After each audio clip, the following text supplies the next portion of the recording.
بسم اللہ الرحمن الرحیم۔ میرے چینل پر خوش آمدید۔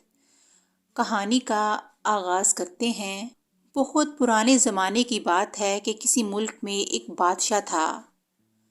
اس کے دو ہی بچے تھے، ایک خوبصورت سنہری بالوں والا شہزادہ جس کی عمر 10 برس تھی اور دوسری 7 سال کی پیاری سی بیٹی تھی۔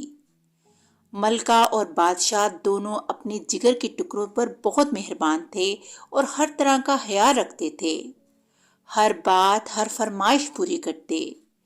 زندگی خوشی سے بسر ہو رہی تھی۔ کرنا خدا کا یہ ہوا کہ ملکہ اچانک بیمار پڑ گئی۔ بہتر سے بہتر علاج کروائے مگر حالت کسی طرح سنبھل نہ رہی تھی۔ آخر کار ایک دن وہ چل بسی۔ دونوں معصوم بچے اپنی والدہ کے بستر سے چپٹ کر رونے لگے۔ ان کے ٹھنڈے ہونٹ کپ کپا رہے تھے اور گالوں پر بے تحاشا آنسو بہہ رہے تھے۔ ان ننھے منوں کو اس حال میں دیکھ کر بادشاہ نے ان کو سینے سے لگایا اور چپ کروایا۔ ملکہ کی موت کے غم میں بادشاہ بھی مسلسل بیمار رہنے لگا۔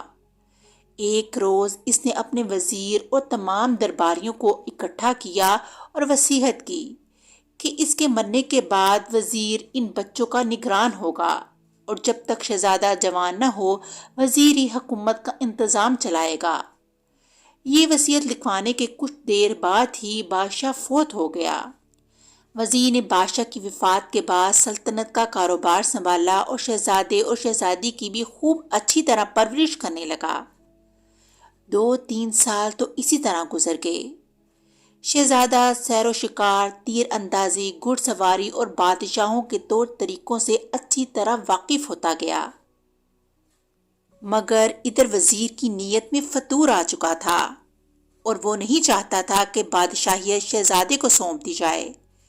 چنانچہ اس نے ایک ترکیب سوچی۔ وہ ایک روز شہزادے کو شکار کے لیے اپنے ساتھ لے گیا۔ اس نے اپنے اور شہزادے کے لیے بہت تیز رفتار گھوڑے لیے۔ یہ گھوڑے اس قدر تیز دوڑ رہے تھے کہ باقی مصاحب اور سپاہی پیچھے رہ گئے۔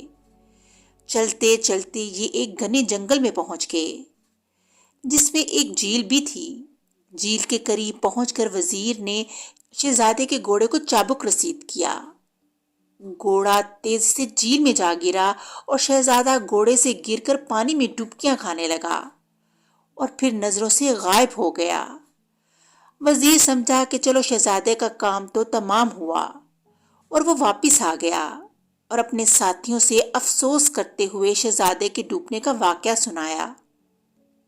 دراصل شہزادہ ڈوبا نہ تھا بلکہ وہ تیراکی اچھی طرح جانتا تھا۔ وہ آہستہ آہستہ جھیل سے باہر نکل آیا اور اللہ تعالیٰ کے کرنے سے اس کی جان بچ گئی۔ وہاں ایک مچھیرا پہلے سے موجود بیٹھا تھا۔ اس مچھیرے نے شہزادے کی پرورش کرنا شروع کر دی۔ رفتہ رفتہ شہزادہ جوان ہوتا گیا۔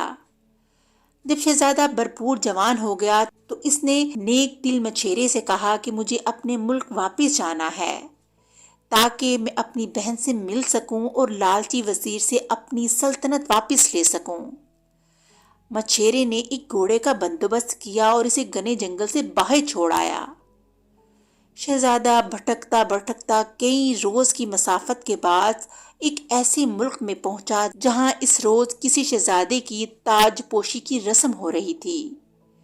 یہی شہزادے کا وطن تھا۔ محل کے باہر شامیانے لگے ہوئے تھے، بینڈ باجے بج رہے تھے کہ شہزادہ بھی وہاں پہنچ گیا۔ اس نے دور سے ہی دیکھ کر پہچان لیا کہ تاج پہننے والا شخص وزیر زادہ ہے۔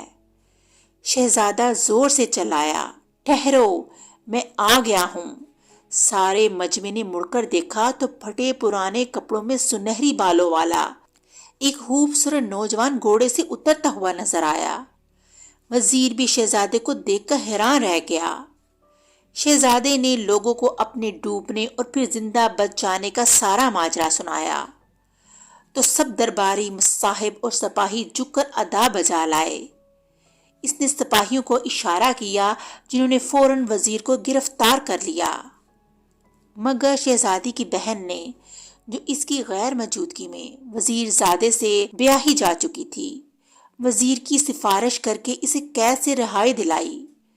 وزیر اپنے کیے پر بہت پشیمان ہوا اور پھر ایک وفادار ساتھی کی طرح شہزادے کی بادشاہیت میں اپنے فرائض انجام دینے لگا۔